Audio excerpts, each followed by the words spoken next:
औज़ुबिल्लाहिमिनश्शैतानिर्रजीम बिस्मिल्लाहिर्रहमानिर्रहीम।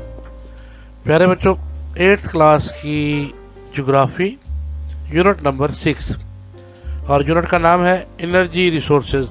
ताकत के जरिए हम ताकत पावर कहाँ से हासिल करते हैं, ये यूनिट का नाम है। और आज इस वीडियो के अंदर इस यूनिट की एक्सरसाइज आपके साथ डिस्कस करेंगे।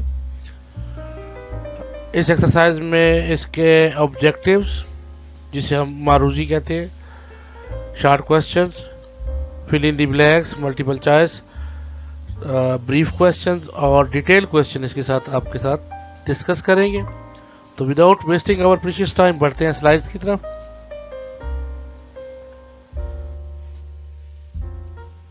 सबसे पहले ऑब्जेक्टिव्स हम लोग देखते हैं इसके। Short questions, multiple choice, fill in the blanks, objective देख लेते हैं जी। तो बच्चों, पहला पॉइंट है world second most popular source of electricity is dash. दुनिया का सबसे बड़ा जरिया बिजली पैदा करने का कौन सा है? तो करेक्ट ऑप्शन देखते हैं, hydro electric energy. Hydro mean water, electrical energy जो ऐसी बिजली जो पानी से पैदा की जाती, जो जैसे पंचक्कियाँ या पानी की मदद से बड़े बड़े जो हमारे पास डैम्स होते हैं, वहाँ पर टर्बाइनें लगाकर जब पानी वहाँ से चलता है तो टर्बाइनें चलती हैं और टर्बाइनों से बिजली पैदा होती है। तो सबसे बड़ा जो सोर्स है जो पोल्यूशन भी नहीं पैदा करता और सबसे इन्वायरमेंटल फ्रेंडली है दुनिया में, जिसको सबसे ज़्यादा पसंद किया जाता है, वो है हाइड्रो इलेक्ट्रिकल एनर्जी, यानी बिजली जो है वो पानी से पैदा करना। इसके अलावा और भी बहुत सारे ज़राए हैं बिजली पैदा करने के। पॉइंट नंबर 2 है जी, the energy used only where natural geysers and hot springs are present is dash. The energy used only where natural geysers and hot springs are present is. तो इसमें देखते हैं थर्मल एनर्जी कहते हैं वो वाले इलाके जिसमें बाहर का मौसम ज़्यादा हो, और गेजर यानी खुश्क जो एरियाज हैं वहाँ पर जो बिजली पैदा की जाती है उसे हम थर्मल बिजली कहते हैं।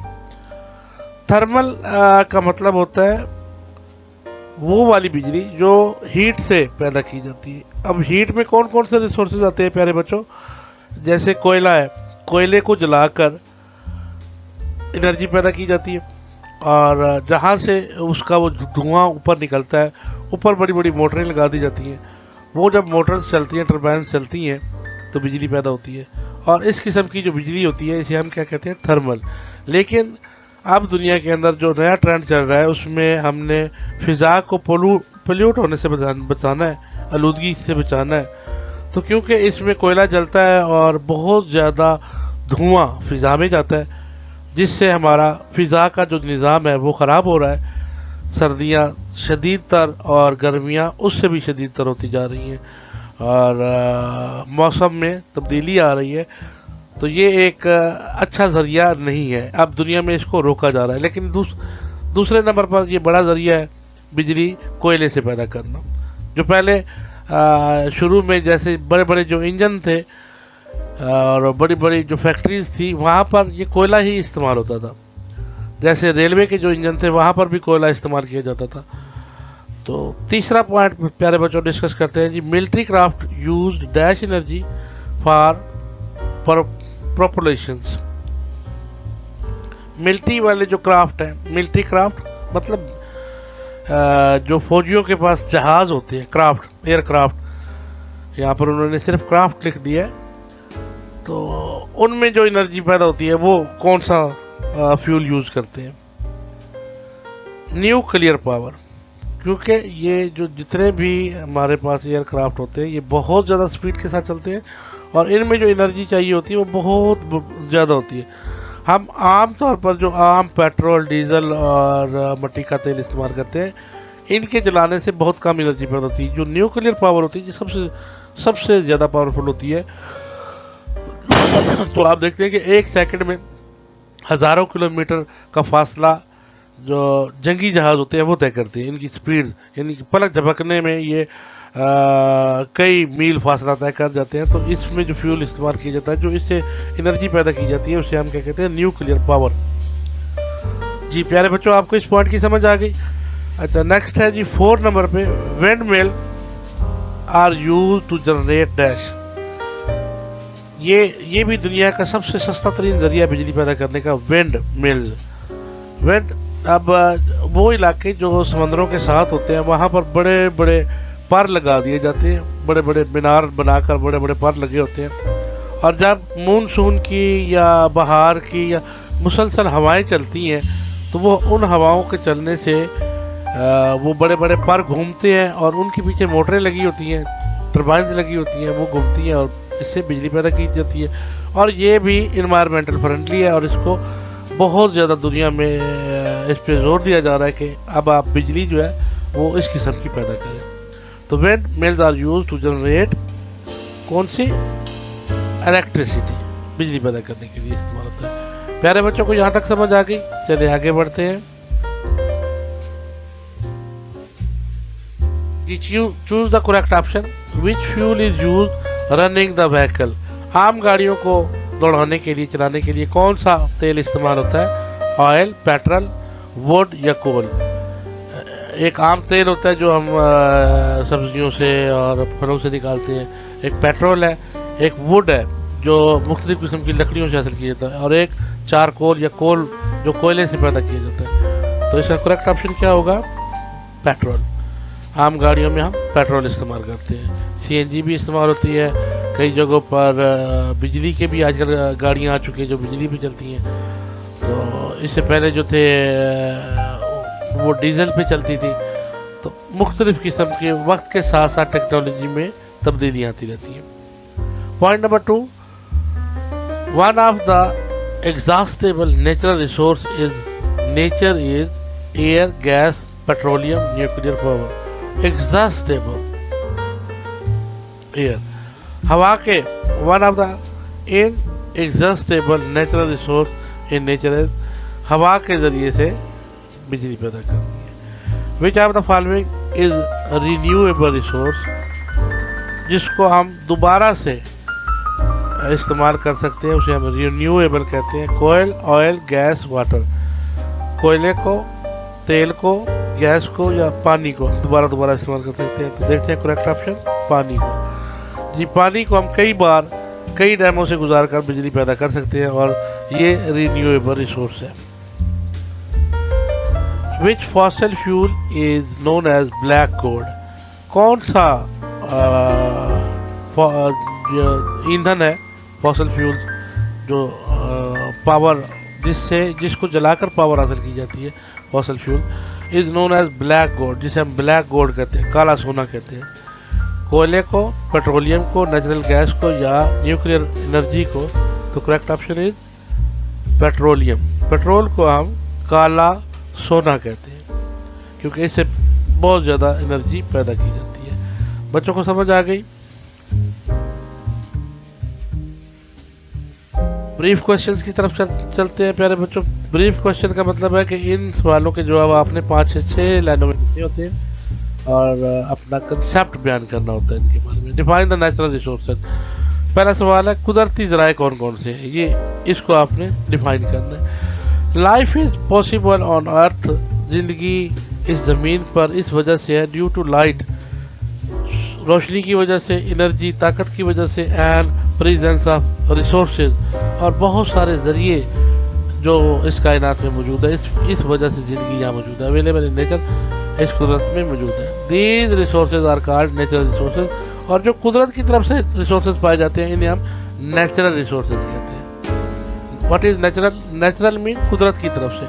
कुदरत की तरफ से जो चीज़ें अल्लाह ताला ने हमारे लिए पैदा की हैं, जैसे फल हैं, सब्जियां हैं, जो अल्लाह ताला पैदा करता है, उन्हें हम नेचुरल रिसोर्सेज कहते हैं। और जो हम खुद बनाते हैं अपने किचन में, अपने घरों में, वो सनती तौर पर होती हैं, या फिर उन्हें हम आर्टिफिशियल कहते हैं। आर्टिफिशियल चीज़ें जो हम अपने लिए इस्तेमाल करते हैं, कुछ चीज़ें नेचुरल होती हैं और कुछ आर्टिफिशियल होती हैं। मेरे ख्याल में बच्चों को समझ आ गई होगी। How many natural resources be classified, कुदरत के जो ज़राए हैं इनको हम किन किन में तकसीम कर सकते हैं। Energy resources can be classified into two main types. इनको हम दो हिस्सों में तकसीम करते हैं। एक रिन्यूएबल एनर्जी रिसोर्सेज, एक वो वाले जरिए जिनको हम बार बार इस्तेमाल करते रहते हैं, गंदे हो गए फिर साफ करके फिर इस्तेमाल कर लिए, फिर हो गए। जैसे पानी है, पानी को हमने इस्तेमाल किया अपने किचन में, एक घरों में, ये पानी नालियों के ज़रिए बड़े नालों तक और फिर ज़मीनों में, फसलों में जाता है। वहाँ पर ये ज़मीन नीचे इसको अपने अंदर सैराब कर लेती है, तो नीचे चला जाता है, नीचे पानी मौजूद रहता है। और फिर हम पंपों के ज़रिए, ट्यूबवेल के ज़रिए या मुख्तलिफ ज़राए से उसी पानी को दोबारा निकालते हैं और वो पानी फिर से हम लोग इस्तेमाल करते हैं अपने घरों में, अपने स्कूल्स में, यूनिवर्सिटीज़ में, हर जगह पे। फिर वही पानी मुख्तलिफ जगहों से होता हुआ ज़मीनों में, और ज़मीनों से ये बार बार रिपीटेबल है, इसका जो चक्कर है ये चलता रहता है। या दूसरा हम ये कहते हैं कि पानी जो है फ़िज़ा में जब नमी ज़्यादा हो जाती है और ठंड और गर्मी जब मिलती है तो क्या होता है, बारिशें होती हैं, बहुत ज़्यादा बारिशें होती हैं और बर्फ़बारी पड़ती है। बर्फ़बारी पहाड़ों पर बहुत ज़्यादा पड़ती है। जब गर्मियों का मौसम आता है ये बर्फ़ पिघलती है और दरियाओं की शक्ल में ये बहती बहती समंदरों तक पहुंच जाती है। अब समंदरों पर जब गर्मी होती है तो बुखारात से पानी ऊपर उठता है। जैसे हमारे घरों में हम जब पानी गर्म करते हैं तो ऊपर बुखारात उठते हैं, समंदरों में यही पानी फिर बुखारात उठाता है, ऊपर जाता है, बादल बनते हैं, बादल बन के फिर वो आकर बरसते हैं और ये पानी फिर पहाड़ों पर बारिश होती है, बारिशों से फिर ये पानी बहता हुआ समंदरों में, और ये इस तरह से चक्कर चलता रहता है। तो इसे हम रिन्यूएबल। और दूसरा होता है नॉन रिन्यूएबल, यानी एक दफ़ा इस्तेमाल किया और फिर ख़त्म। तो इन्हें हम एक को रिन्यूएबल और दूसरे को नॉन रिन्यूएबल कहते हैं। What is the biomass energy and how it is utilized. Biomass energy क्या है? प्यारे बच्चों, ये एक नई टर्म है, बायो। और मैस का मतलब होता है वजन, बायो का मतलब होता है लाइफ, और मैस का मतलब होता है वजन। यानी ये वो एनर्जी है जो हम मुख्तलिफ ज़राए से नए तरीके से पैदा कर रहे हैं। जैसे हमारे पास घरों में सुई गैस की शार्टेज हो रही है या CNG हमारे पास ख़त्म होती जा रही है, तो हमने उसके नए नए सोर्सेज ढूंढना शुरू कर दिए। तो बायोमास ये वो वाली गैस है जो कि ज़मीन के अंदर बड़े बड़े कुएं बना दिए जाते हैं और उसमें गोबर और पानी मिक्स करके जानवरों का जो जितना भी गांव के अंदर जितना भी गोबर होता है वो उन कुओं के अंदर फेंक दिया जाता है और ऊपर से पानी डाल दिया जाता है और उसको मिक्स किया जाता है। वो बंद रहने की वजह से नीचे पानी के अंदर केमिकल्स बनते रहते हैं और वो केमिकल्स जब बाहर निकलते हैं तो उससे फसलों को, वो पानी जो होता है फसलों में इस्तेमाल किया जाता है, जिससे फसलें अच्छी होती हैं, कुदरती खाद बन जाती है उससे। और दूसरा वहाँ पर जो गैस पैदा होती है उसे बायोगैस कहते हैं। और वो तमाम, यानी एक कुआं एक गांव के लिए काफ़ी होता है। और जितने भी देहातों में आजकल इस सिस्टम से गैस पैदा की जाती है और वो न दिन में ख़त्म होती है न रात में ख़त्म होती है और बेतहाशा गैस पैदा की जाती है। और प्लस पानी जो है वो भी, उसमें भी नमकियात पैदा करके फसलों के लिए खादें, कुदरती खादें तैयार की जाती है। ये एक तरीका है, इसे हम बायोमास का तरीका कहते हैं। Biomass is a plant and animal waste, जानवरों का और पौधों का फजूलियात, बाकियात जो बच जाती हैं, जो हम कूड़े करकट के ढेरों पे फेंक देते हैं, वो वहाँ पे पड़े रहते हैं। हीट, जब ये आपस में रिएक्शन करते हैं तो हीट पैदा होती है, गर्मी पैदा होती है, गैस पैदा होती है वहाँ पर। That can be burnt as a fuel, ये जब जलते हैं तो फ्यूल के तौर पर। Composite is most commonly used from the biomass. Other form of biomasses are the garbage, sugar cane, जो दूसरी ज़राए है वो है हमारे घरों का कूड़ा करकट, इससे भी गैस पैदा की जाती है। शुगर केन, गन्ने से, सोयाबीन जो हमारे सरसों का जो दरख्त होते हैं, जो छोटे पौधे होते हैं और उनका जो वेस्ट निकलता है उससे, कॉर्न, मकई का भुट्टे वगैरह, एंड अदर प्लांट्स और दूसरे पौधे। बायोमास फ्यूल इज बर्न, इनको डायरेक्ट जलाया जाता है directly, and can also be converted into the charcoal, ethanol and methane gas. Charcoal, ethanol और मीथेन, क्योंकि इनके जलने से जो गैस पैदा होती है वो बहुत खतरनाक होती है, वो पैदा की जाती है और वो फिर उसे स्टोर कर लिया जाता है और फिर नालियों के ज़रिए उन्हें घरों में भेज दिया जाता है। Composite is the manner and cow dung ये काउ कहते हैं गाय को, और उनके जो गोबर होता है वो भी उसमें इस्तेमाल कर लेते हैं। जी तो प्यारे बच्चों, आपको बायोमास गैस का और एनर्जी का कंसेप्ट क्लियर हो गया होगा। चलिए जी आगे बढ़ते हैं।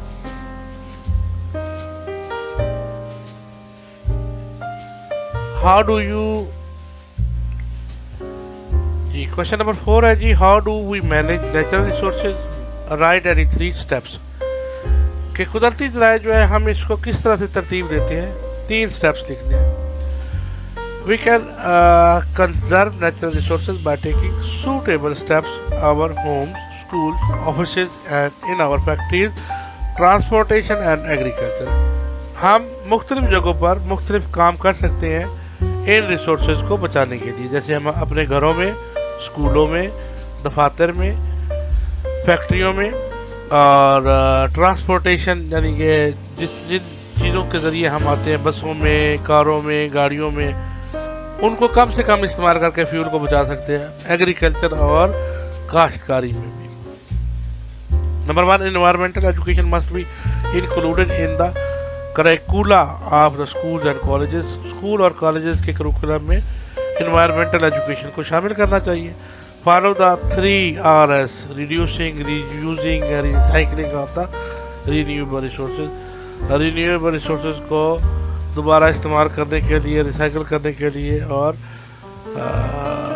ये जो 3S का सिस्टम है, रिड्यूस, रीयूज, रिसाइकल, इस पे अमल करना चाहिए। सेव वाटर एंड इलेक्ट्रिसिटी, पानी और बिजली को हमेशा बचाना चाहिए। जी डिटेल क्वेश्चंस, ये तो प्यारे बच्चों डिटेल क्वेश्चन हमारे पास है। Draw energy circle of renewable energy resources, discuss any 2 of which think are the greater important. अब देखिए ये रिन्यूएबल एनर्जी है, बादल से ज़्यादा गहरे बादल, और फिर बादलों से बारिश, बारिश से पहाड़ों पे बारिश, और ये फिर पानी नदी नालों के जरिए दरियाओं में, दरियाओं से फिर बादल, बादल से, ये एक साइकिल आपको, आप इसको डिटेक्ट कर सकते हैं, देख सकते हैं कि यहाँ पर समंदरों में पानी है, ये बुखारात बन के ऊपर आया टेम्परेचर की सूरत में, ठंडे इलाकों में पहुंचा तो बादल बने, बादलों से फिर बारिश हुई, बारिश पहाड़ों पे, पहाड़ों से पानी नीचे रिसता हुआ दरियाओं में आया, दरियाओं से फिर समंदर में, और समंदर से फिर, ये एक रिसाइकल चलता रहता है। जी बच्चों को समझ आ गई।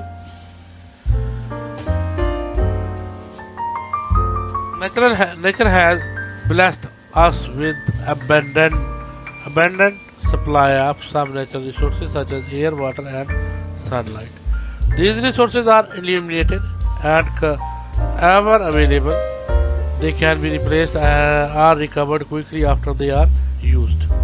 Example of renewable energy resources included solar energy, जैसे सूरज से जो एनर्जी पैदा की जाती है वो इसमें शामिल होती है।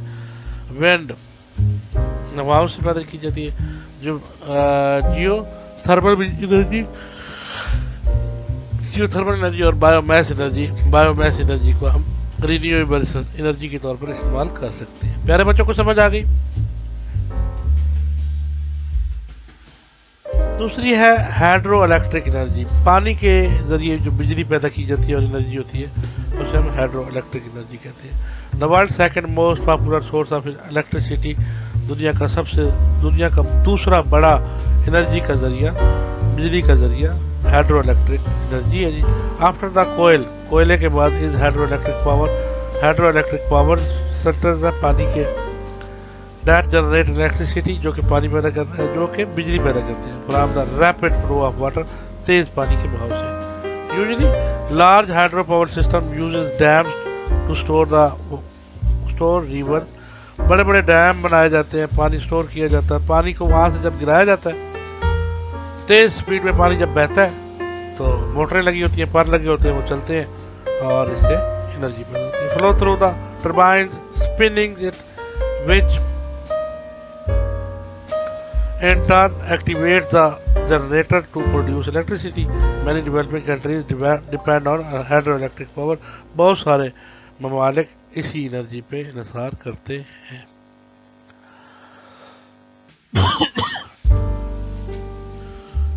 Majority of the electricity, Pakistan had been third of the world for newly installed hydro power capacity in 2018, along with next to China and Brazil respectively. China और ब्राज़ील के पास पाकिस्तान छठे नंबर पे है, जिसने 2018 में हाइड्रो के डैम छोटे छोटे बनाकर, बड़े डैम बनाकर जिन्होंने ये इंस्टॉल किए टर्बाइन ताकि बिजली पैदा की जा सके. आगे एक और रिसोर्स है हमारे पास जिससे बिजली पैदा की जाती है और वो है सोलर एनर्जी. सोलर पैनल आपने सुने होंगे, छतों पर दीवारों पर लगा दिए जाते हैं. सूरज की गर्मी वो सारा दिन इकट्ठी करते रहते हैं और उससे बिजली पैदा की जाती है. Solar energy means the energy obtain from the sun. सूरज से जो एनर्जी पैदा की जाती है, it is free and does not cause pollution. ये बिल्कुल मुफ्त है और इसकी कोई आलूदगी नहीं होती. Solar panel convert the sun energy into electricity. Solar energy जो है, सूरज से जो एनर्जी हासिल की जाती है वो सोलर से हासिल करके इसे बिजली में तब्दील कर देती है इमीडिएटली और इन बैटरी, जो कि बैटरियों में फिर सेव कर ली जाती है फॉर लेटर यूज, बाद में इस्तेमाल की जाती है. However it generate limited amount of energy. तब ये सिर्फ उतनी एनर्जी पैदा करती है जितनी हम यूज करते हैं. बहुत वसी पैमाने पर एनर्जी पैदा नहीं हो सकती.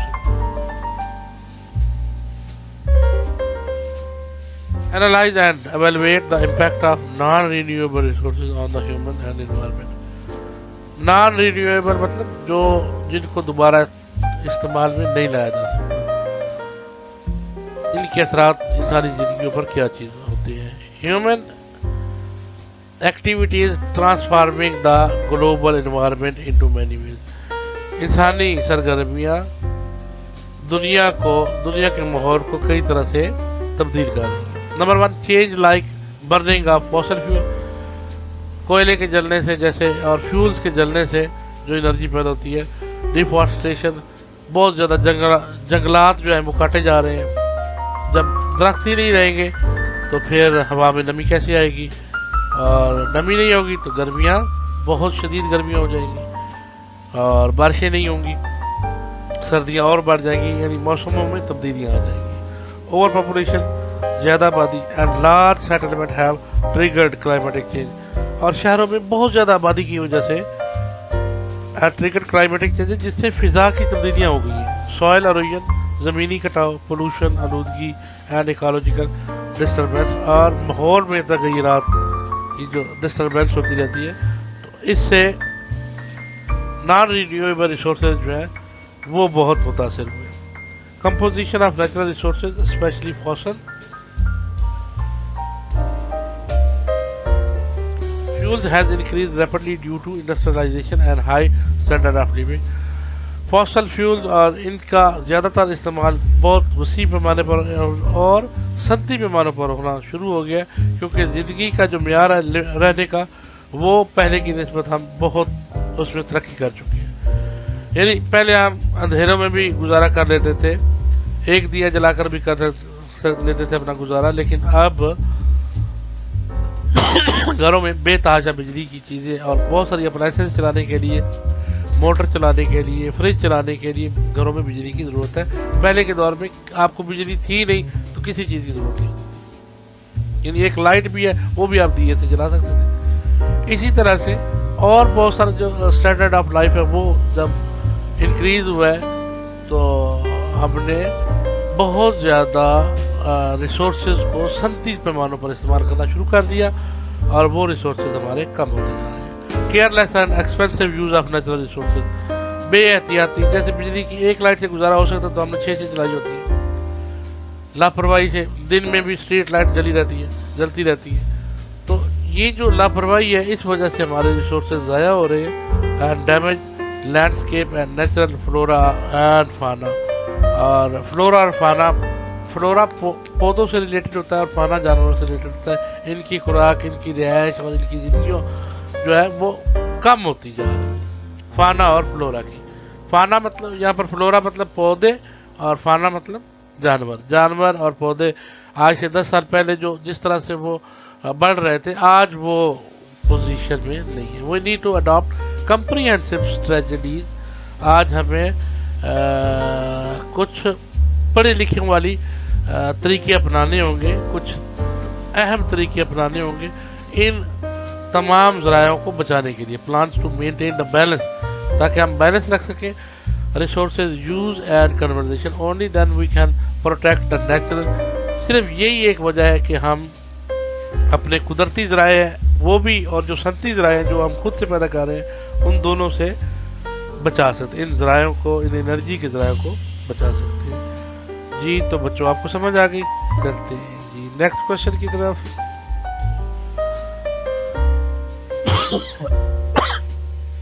What are the fossil fuels?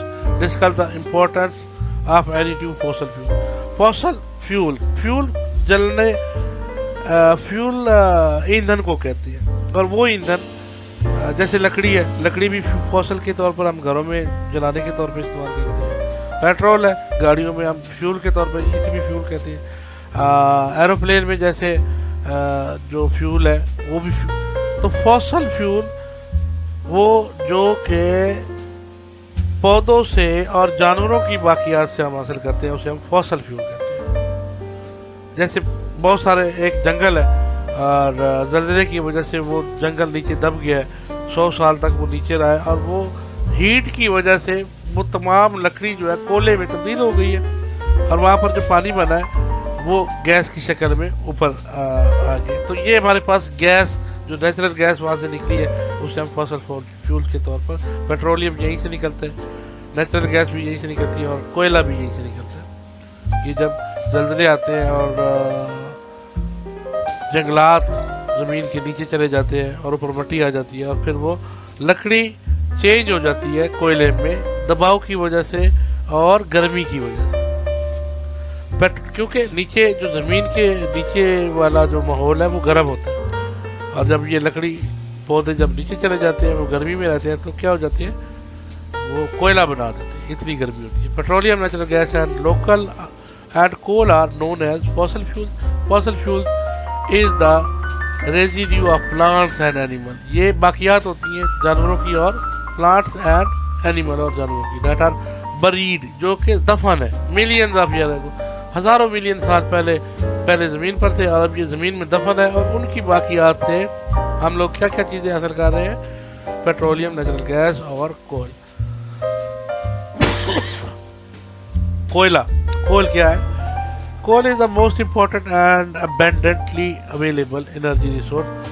कोयला जो है बहुत अहमियत का हामिल और बहुतात मिकदार में, ज़्यादा मिकदार में पाया जाता है एनर्जी रिसोर्स है इन द वर्ल्ड, दुनिया में। दिस वाज द फ्यूल, ये वो ईंधन है that brought the industrial revolution, जो सनती इनकलाब लेके आया इन द सेंचुरी, सदियों पहले। कोल इज वाइडली यूज, वसी पैमाने पर कोयले को इस्तेमाल किया जाता है इन इलेक्ट्रिसिटी जनरेशन, बिजली पैदा करने के लिए। आयरन, लोहा को पिघलाने के लिए कोयले को जलाकर लोहा को पिघलाया जाता है। एंड स्टील प्रोडक्शन, और स्टील का मिलों के अंदर जितना स्टील को पिघलाकर नई चीज़ें बनाई जाती है, स्टील का जो काम होता है, ये भी सारा कोयले के जरिए किया जाता है, कोयले को जलाकर। सीमेंट की फैक्ट्रियों में भी कोयला इस्तेमाल होता है जलाने के लिए। And manufacturing and domestic purposes, और अब हम अपने घरों में भी कोयले को ही जलाकर बहुत सारे काम लेते हैं। There are several types of coal, कोयले की कई किस्में हैं, but anthracite and bituminous are the food quality. Anthracite और bituminous are the good quality, ये अच्छी क्वालिटी की होती है।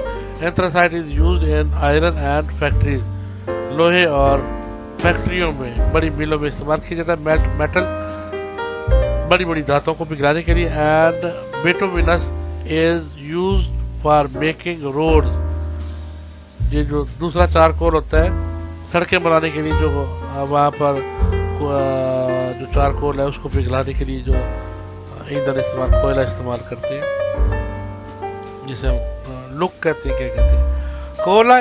कोयला is also use central heating system in USA. USA में पूरे घरों को गर्म करने के लिए भी कोयला इस्तेमाल किया जाता है। कनाडा में इस्तेमाल होता है। China, Pakistan has a large coal deposit in Sindh. Sindh में बड़े बड़े जखायर मिले हैं हमें कोयले के, पहाड़ों के नीचे, जहाँ से कोयला निकाला जा रहा है। पंजाब एंड बलूचिस्तान, पंजाब से भी मिले हैं और बलूचिस्तान में तो बहुत ज़्यादा मिकदार में है। Balochistan province is the top coal production. Balochistan में सबसे ज़्यादा कोयला पैदा नहीं किया जा रहा बल्कि निकाला जा रहा है, जो कि ज़मीन की तह में, पहाड़ों में छुपा हुआ है। विद 58% ऑफ द शेयर, पूरी दुनिया का 58% हमारा बलूचिस्तान से निकल रहा है। नेचुरल गैस, कुदरती gas. Natural gas is fossil fuel found deep beneath the earth surface, जो कि सतह ज़मीन के नीचे पाई जाती है ये gas. Largest component of natural gas is methane, जो इसका सबसे बड़ा जरिया है वो मीथेन गैस है। It is a clean and less polluting energy, ये साफ सुथरी और कम गंदी एनर्जी का जरिया है। That can be easily transfer through pipeline, जिसे पाइपलाइन के जरिए आसानी से एक जगह से दूसरी जगह मुंतकिल किया जाता है। Natural gas is use domestically, कुदरती गैस को घरों में इस्तेमाल करते हैं। कमर्शियली बड़ी मिलों में, फैक्ट्रियों में इस्तेमाल करते हैं। एयर इंडस्ट्री और सनतों में इस्तेमाल करते हैं। It is also use in electric power, ये बिजली के बड़े बड़े बिजली घर जिन्हें हम कहते हैं, बिजली पैदा करने के लिए भी इसे नेचुरल गैस को इस्तेमाल किया जाता है।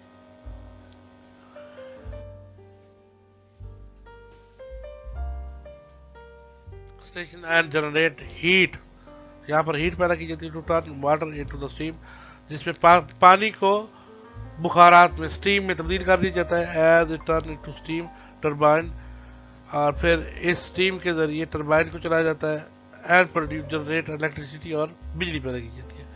Out of the total requirement of the energy, पूरी एनर्जी की जरूरत resources of Pakistan is fulfilled by the natural gas, इस कुदरती गैस से पूरी की जा सकती है। तो प्यारे बच्चों, ये था आज आपका लेसन, आज आपका सबक। उम्मीद है आपको मेरी ये वीडियो पसंद आई होगी। अगर पसंद आई है तो लाइक कीजिएगा, सब्सक्राइब कीजिएगा और कमेंट्स में ज़रूर बताइएगा कि आप कहाँ से हैं और आपको ये वीडियो कैसी लगी। बहुत जल्द एक नई वीडियो के साथ आपके साथ फिर हाजिर हो जाऊंगा। तब तक के लिए अल्लाह हाफिज़। पाकिस्तान जिंदाबाद।